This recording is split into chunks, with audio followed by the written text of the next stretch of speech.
O Brasil ultrapassou essa semana a marca de 1.000 mortes pela Covid-19.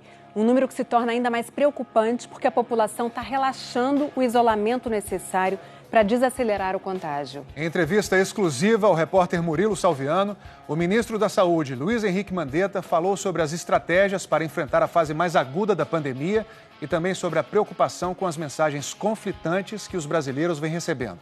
Ministro, primeiramente, muito obrigado pela entrevista. Estou aqui no Rio de Janeiro. O senhor está em Goiás, é isso? Em Goiânia, no Palácio das Esmeraldas, que é a sede do governo do estado de Goiás, é isso? É isso, eu vim aqui hoje, minha família, eu e minha esposa, nós estamos sem os filhos, sem meu pai, sem minha mãe.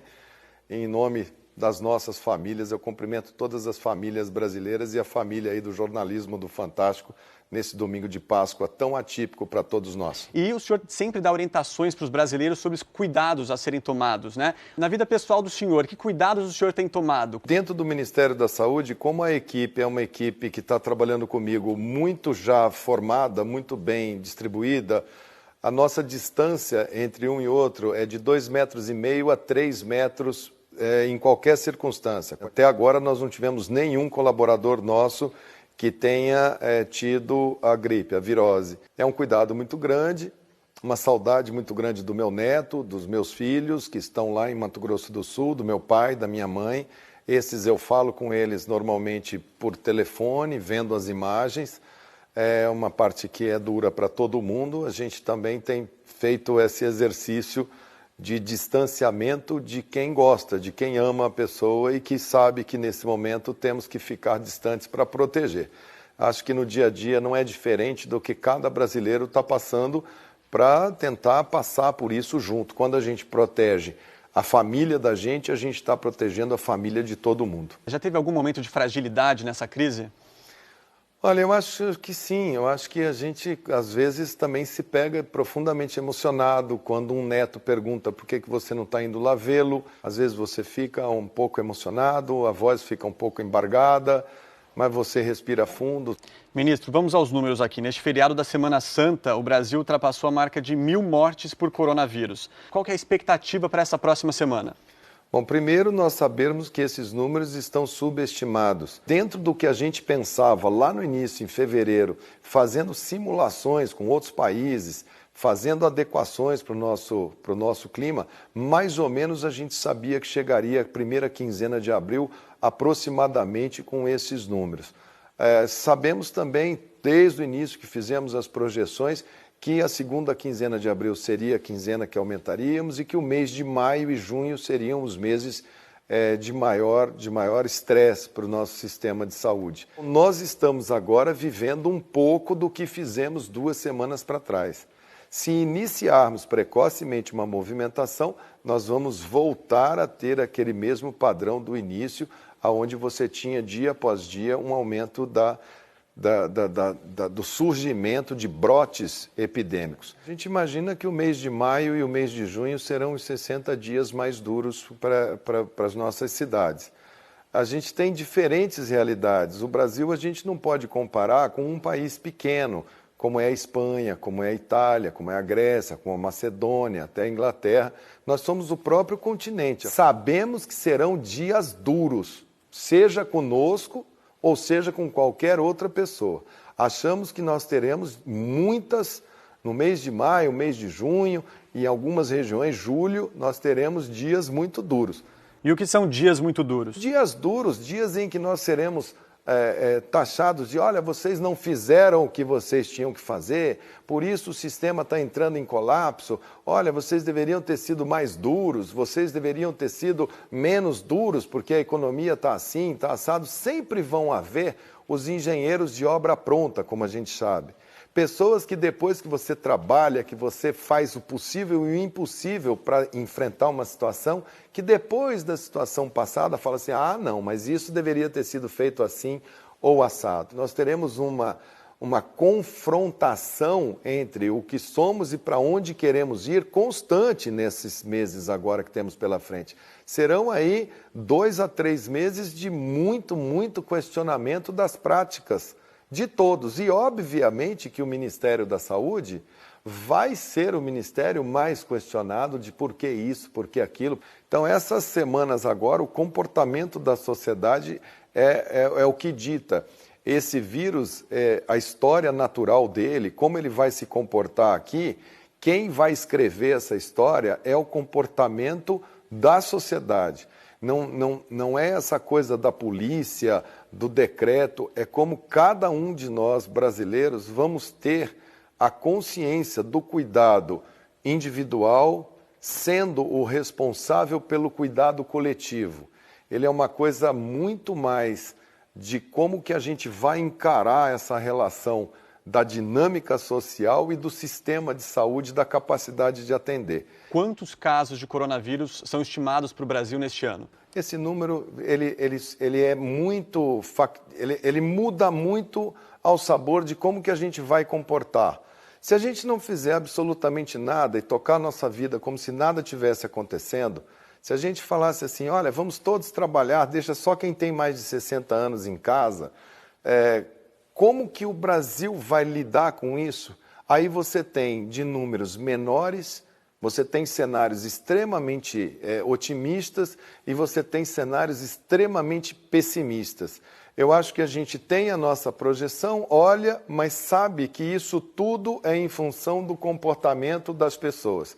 Não existe absolutamente nada que influencie mais esta resposta do que como que a sociedade brasileira vai se comportar nos próximos meses, nos próximos dias. Nós não experimentamos no Brasil, até agora, lockdown, fechamento total.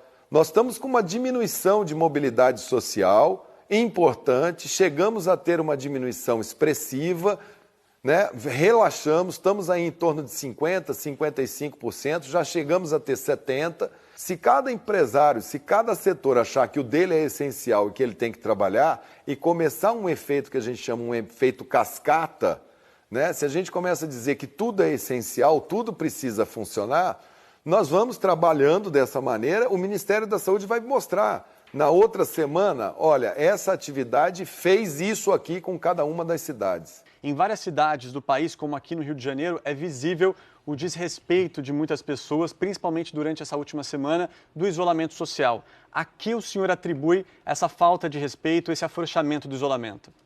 Eu acho que é um conjunto, é uma somatória. Eu acho que tem muita gente que gosta da internet, que vê na internet alguma fake news dizendo que isso é uma invenção de países para ganharem vantagens econômicas. Outras pessoas que acham que isso é porque existe algum complô mundial contra elas, como se tivesse alguma solução com um passe de mágica e que não precisasse que ninguém fizesse qualquer tipo de sacrifício. Quando você vê as pessoas entrando em padaria, entrando em supermercado, entrando em situações, fazendo aquelas filas uma atrás da outra, encostadas, grudadas, pessoas que estão aí fazendo piquenique em parque, aglomeradas, isso é claramente uma coisa equivocada. Ministro, a partir de amanhã, o Ministério da Saúde vai distribuir para os estados mais de 1 milhão de testes, entre testes rápidos, PCR, mas esses testes têm como foco profissionais de saúde, de segurança e seus familiares. Quando é que vai ter, de fato, um teste em massa da população? Não existe capacidade de se fazer uma testagem de 200 milhões de habitantes. E às vezes você faz o teste e ele dá negativo, você tem que repetir esse teste com a mesma pessoa uma vez, 2 vezes, 3 vezes, 4 vezes. Então a gente vai trabalhando basicamente com os trabalhadores que nos são mais importantes no momento. E nós vamos testar principalmente aqueles que a gente mais precisa que voltem ao trabalho. Porque se um médico, uma enfermeira se contaminou e já tem os anticorpos, ele trabalha com muito mais tranquilidade e a gente sabe que ele não vai mais adoecer daquela doença. Então, esse teste a gente primeiro faz para eles. Também utilizaremos esse teste para o pessoal que é da segurança, porque são serviços muito essenciais. Agentes penitenciários, bombeiros, policiais militares, policiais da segurança, que precisam também dessa informação. Então, esses são os dois grupos de trabalhadores. O problema é que a gente tem hoje um mercado extremamente concentrado, extremamente aquecido, que não tem teste suficiente para o planeta Terra. Então, se a gente se comprometer que nós vamos testar todos os brasileiros, hoje não seria correto frente ao mercado que a gente vê. O planeta Terra inteiro quer o mesmo produto que nós queremos, o que, portanto, nos faz ter muita cautela em termos de nos comprometer com se nessa semana teremos ou na outra.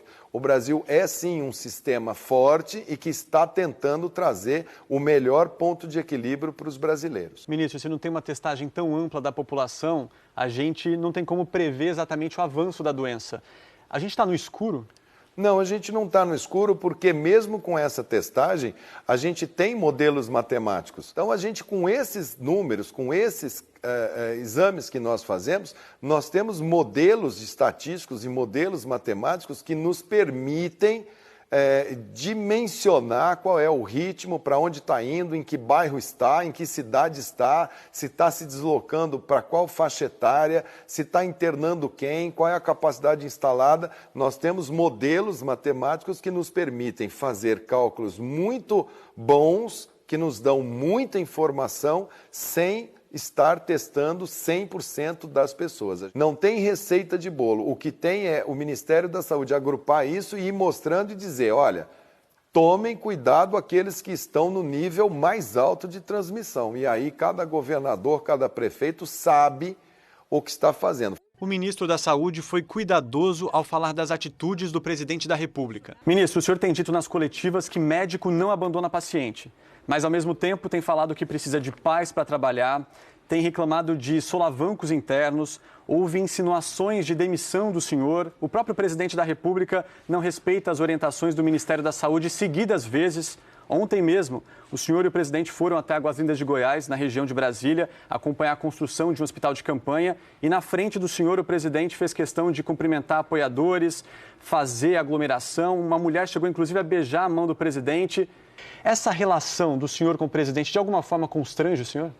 Olha, ela preocupa, porque a população olha e fala assim, mas vem cá, será que o ministro da Saúde é contra o presidente, né?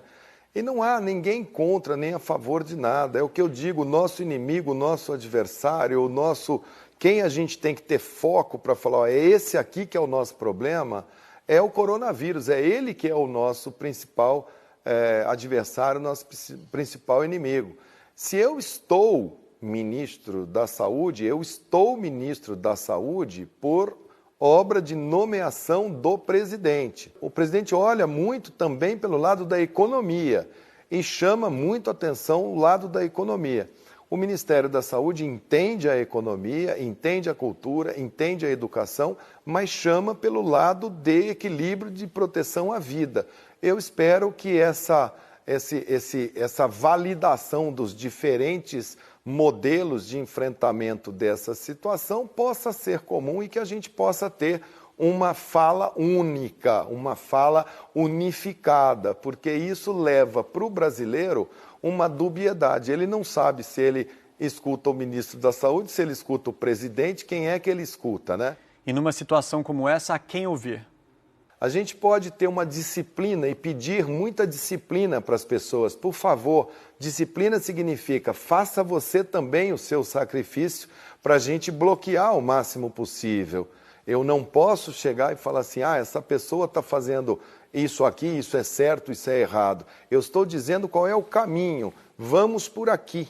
Se vocês vão a um médico e o médico fala, olha, não coma doce porque você é diabético, tem pessoas que comam doce sistematicamente, mesmo sendo diabético. A gente pode dizer para ela, olha, você vai ter problema, seu rim vai parar, você pode ter déficit de visão, amputação de perna, e a pessoa continua comendo doce. Mesmo que a pessoa tenha todas essas complicações, a gente vai lá para tentar minimizar o problema da visão, do rim, da perna. A gente continua com esse doente para tentar ajudar ao máximo, encontrar um bom caminho para a gente superar isso que pode ser no Brasil uma coisa superável com menos ou com mais intensidade de estresse para a nossa sociedade. Infelizmente, não vai ser num toque de mágica que a gente vai passar por isso. A gente tem que pautar por foco, disciplina, ciência e ficar muito firme nesse tripé, planejamento, para que a gente possa sair disso juntos.